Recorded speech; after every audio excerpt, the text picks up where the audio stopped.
नमस्कार साथियों। ग्लोबली इस तरह का डेटा आ रहा है पूरी दुनिया से, जिससे ऐसा लग रहा है कि मार्केट सिल्वर और गोल्ड दोनों में आने वाले टाइम में ज़बरदस्त तरीके का उछाल देखने को मिल सकता है। अगर बात चाइना की करें तो चाइना में जो जीडीपी का एक्सपेक्टेशन था वो 4.80 था, लेकिन जो एक्चुअल आया वो 5%, यानी कि फॉरकास्ट जो था उससे ज़्यादा। इससे ये पता चलता है कि वॉर के बाद अमेरिका पर दुनिया भर के देशों का विश्वास कम हुआ है और वो चाइना की तरफ मूवमेंट ले रहे हैं। अब चाइना के अखबारों की बात करें तो चाहे ग्लोबल टाइम्स हो या जो भी वहाँ के लोकल्स न्यूज हैं, सब ने चाइना के जीडीपी के फॉरकास्ट को बढ़ा दिया। यानी कि जो चाइना का विकास दर है वो जो अभी वो करंट उनका आकलन था उससे ज़्यादा होगा। तो वहाँ पे इंडस्ट्रियल प्रोडक्ट सबसे ज़्यादा चाइना बनाता है और सबसे बड़ा कंज्यूमर भी है। तो सिल्वर का डिमांड चाइना सबसे ज़्यादा करता है और कॉमिक्स में जिस तरह से सिल्वर शॉर्टेज है उसको देखते हुए ये लग रहा है कि आने वाले टाइम में सिल्वर के प्राइजेज में यहाँ पे बहुत ही ज़्यादा एस्केलेशन देखने को मिलेगा साथियों। अब बात करें ट्रंप की, तो ट्रंप का जिस तरह से जेरोम पावेल के साथ कॉन्फ्लिक्ट्स है, वो चाहते हैं कि जब उनका मई में कार्यकाल हो तो वो फेडरल बैंक के मेंबर भी ना रहें, क्योंकि लगातार ट्रंप ने जेरोम पावेल के ऊपर रेट कट करने के लिए दबाव बनाया हुआ था। उन्होंने रेट कट नहीं करने के लिए मना कर दिया और अमेरिका के जितने बड़े इंस्टीट्यूशन है, चाहे वहाँ का सुप्रीम कोर्ट हो या फिर वहाँ का फेडरल बैंक हो, सबसे ट्रंप के कॉन्फ्लिक्ट्स हैं। तो जब मई के महीने में केविन वॉर्स वहाँ पे आएंगे तो रेट कट करने की संभावना यहाँ पे दिख सकती हैं। इसलिए ट्रंप का कॉन्फ्लिक्ट लगातार बढ़ रहा है और ट्रंप का जो स्टेटमेंट आता है किसी भी चीज़ को लेकर के, अब वो ये फिनिश कर देंगे, वो कर देंगे, इस चीज़ को वो कर देंगे, तो इससे लगता है कि उनका जो स्टेटमेंट है वो कहीं ना कहीं हाइप्ड किया होता है। तो आने वाले टाइम में ये इंटरेस्टिंग न्यूज़ है, रेट कट भी और चाइना का जीडीपी भी। और इसके साथ साथ अगर बात करें तो अब यहाँ पे ट्रंप पूरी तरह वॉर से पीछे हट रहे हैं, जिस तरह से चाइना का स्टेटमेंट आया उसके बाद से। और 22 अप्रैल को मीटिंग होगा, संभवतः पाकिस्तान में ही हो जहां ईरान और अमेरिका से होगा।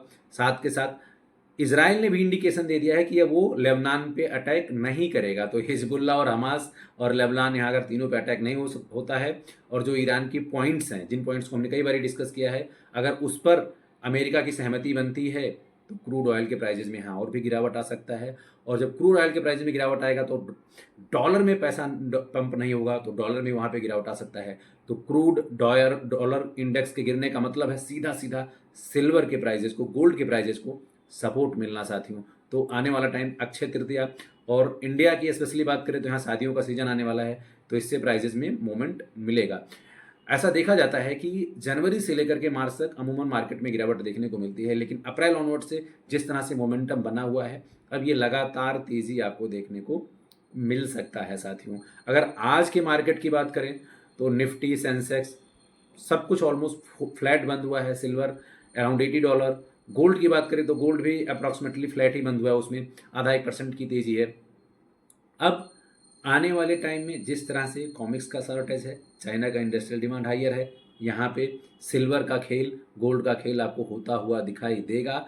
तो लॉन्ग टर्म का प्रॉस्पेक्ट रखें और सिप के जरिए यहाँ पे आप निवेश करना शुरू कर सकते हैं। लेकिन साथियों, एक चीज़ आपने नोटिस किया होगा कि जब से वॉर यहाँ पे इंडिकेशन आया कि वॉर खत्म हो जाएगा, तो चाइना के जीडीपी में अचानक से उछाल आया है और यूएस का यहाँ पे हालात डामाडोल नज़र होता हुआ आया है। और मैं इसलिए यहाँ पे चाइना की बात कर रहा हूँ क्योंकि चाइना स्पेशली सबसे बड़ा प्रोड्यूसर है सिल्वर का इन टर्म्स ऑफ।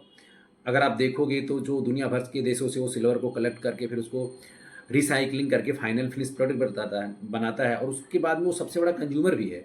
तो वॉर के बाद में जिस तरह से अदर कंट्रीज़ के साथ स्पेशली चाइना का ट्रांजैक्शन होगा और चाइना का जीडीपी बढ़ रहा है, तो आने वाले टाइम में चाइना ही लीड करने वाला है, क्योंकि ट्रंप अभी 2-2.5 साल तक रहने वाले हैं सिस्टम में और उनके स्टेटमेंट की वजह से यहाँ यूएस को बहुत बड़ा घाटा होता हुआ दिखाई दे रहा है।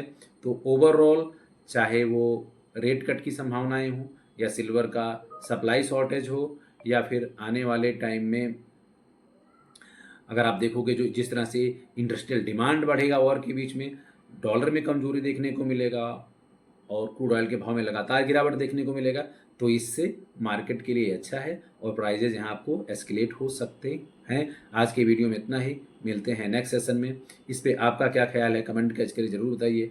Thank you.